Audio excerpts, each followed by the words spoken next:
t'es déjà demandé si tu avais ta place devant un public ou dans une réunion, etc. Que tu as peur en fait que ta prise de parole soit dénoncée comme étant mauvaise, etc. En fait, ça c'est quelque chose qu'on va appeler le syndrome de l'imposteur ou de l'imposture éventuellement. C'est quelque chose de plutôt normal. Reste là, tu vas voir, on va en parler. Petit moment personnel, petite anecdote en lien avec ce syndrome-là. J'ai la chance d'avoir un statut qui s'appelle GDE, c'est Google Développeur Expert, donc je suis GDE Web. Et en fait, à ce titre-là, je participe régulièrement à des événements de Google, où je peux rencontrer d'autres experts associés à ce domaine dans l'écosystème de Google. Une fois, je me retrouve donc dans la Silicon Valley avec un panel d'experts et on est en train de faire un tour de table pour se présenter. À ma gauche, il y a quelqu'un qui commence à parler, c'est la personne qui est en charge de toute la partie d'authentification du module de PayPal. Quelqu'un d'autre parle, la personne qui a créé l'aspect grid layout CSS. Ensuite, quelqu'un d'autre qui a refait complètement la partie des DevTools des cookies de Chrome. Puis petit à petit, comme ça, et en fait ça continue, que des gens avec des destins incroyables. Et puis on arrive à moi, moi en fait je suis simple dev pour une société de service. Donc là je vous cache pas que très sincèrement je me suis vraiment pas senti à ma place. Pour autant j'ai quand même ce statut. Et pourquoi en fait? C'est quoi l'enjeu? On va voir ensemble comment j'ai travaillé ça et pourquoi maintenant je me sens un petit peu plus légitime sans pour autant avoir la confiance. En fait, le syndrome de l'imposteur, c'est cette petite voix qui te fait croire que tu vas être démasqué, que tu vas être dénoncé, lapidé en public, parce que tu es en train d'essayer de prôner des choses, des contenus potentiellement techniques, pas techniques, etc. et qu'on va te démasquer. En fait, c'est quelque chose de normal. 70% de la population à peu près va ressentir ça, et donc ressentir ça là, c'est naturel. Et ça veut aussi dire une chose, ça veut aussi dire que tu ne veux pas décevoir. Et ça, c'est très positif. Moi, le syndrome de l'imposteur, je l'ai très régulièrement. Je me pose régulièrement la question de est-ce que je vais être légitime ou pas à parler. Ce qu'il va falloir retenir par rapport à ça, c'est qu'il y a ton point de vue qui va être intéressant et qui va avoir de l'intérêt. La façon dont toi, tu vas t'exprimer apportera toujours un regard qui sera spécifique et qui va apporter quelque chose à l'édifice.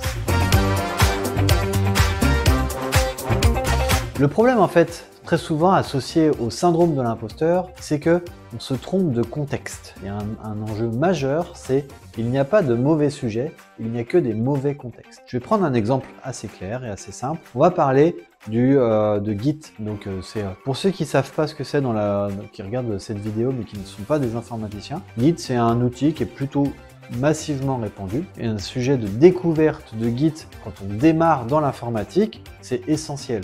Ça va être important. Pour autant, quand on est dans des grandes conférences, est-ce qu'un sujet d'initiation à Git aura sa place ou pas? Naturellement, la réponse va être non dans le deuxième cas. Pour autant, on voit bien que le problème n'est pas le sujet, ni la personne qui va porter le sujet. Le problème, en fait, c'est le contexte. Et donc, très souvent, le syndrome de l'imposteur va être associé à cette notion de contexte. Est-ce que l'enjeu, le sujet que je veux amener, finalement, et dans le bon contexte. Et je vais t'amener un autre élément de réflexion autour du syndrome de l'imposteur. En règle générale, tes collègues, tes amis, tu les estimes.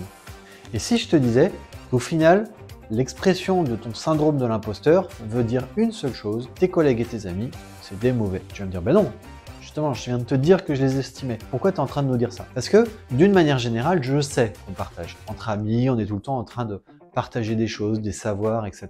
Quand on est avec ses collègues, c'est pareil, on va se permettre d'améliorer le code de l'un, d'améliorer le code de l'autre, etc.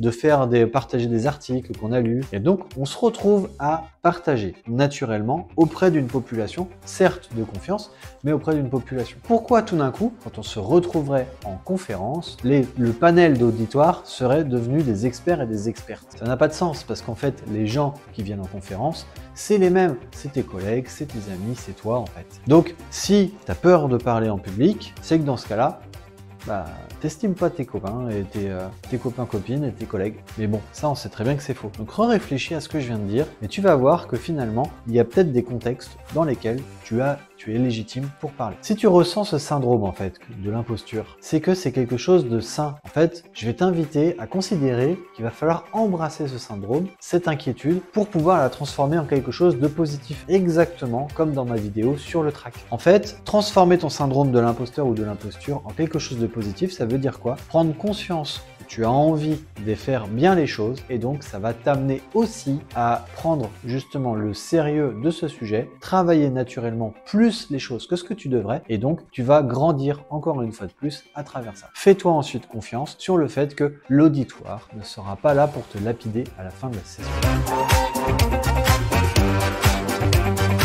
En conclusion, le syndrome de l'imposteur, de l'imposture, comme on a envie de l'appeler, est quelque chose de très répandu, qui est naturel, normal à recevoir. Et si on doit retenir quelque chose, c'est que très souvent, il est lié au fait qu'on n'est pas en train de réfléchir au bon endroit où on a envie de parler. Bref, repense à ce que j'ai dit tout à l'heure sur les notions de contexte. Il n'y a pas de mauvais sujet, il n'y a que des mauvais contextes. En ayant ça en tête, plus le fait, l'aspect provoquant que j'ai balancé sur le fait qu'on n'estime pas ses collègues, va nous amener à repositionner notre syndrome de l'imposteur justement sur la vraie échelle. En effet, il y a des contextes où on n'est pas légitime pour parler et il y en a d'autres où on aura toute notre légitimité. À partir du moment où on est dans ces contextes-là, le syndrome de l'imposteur n'a pas lieu d'être. Si ça t'a plu, je te retrouve sur une prochaine vidéo.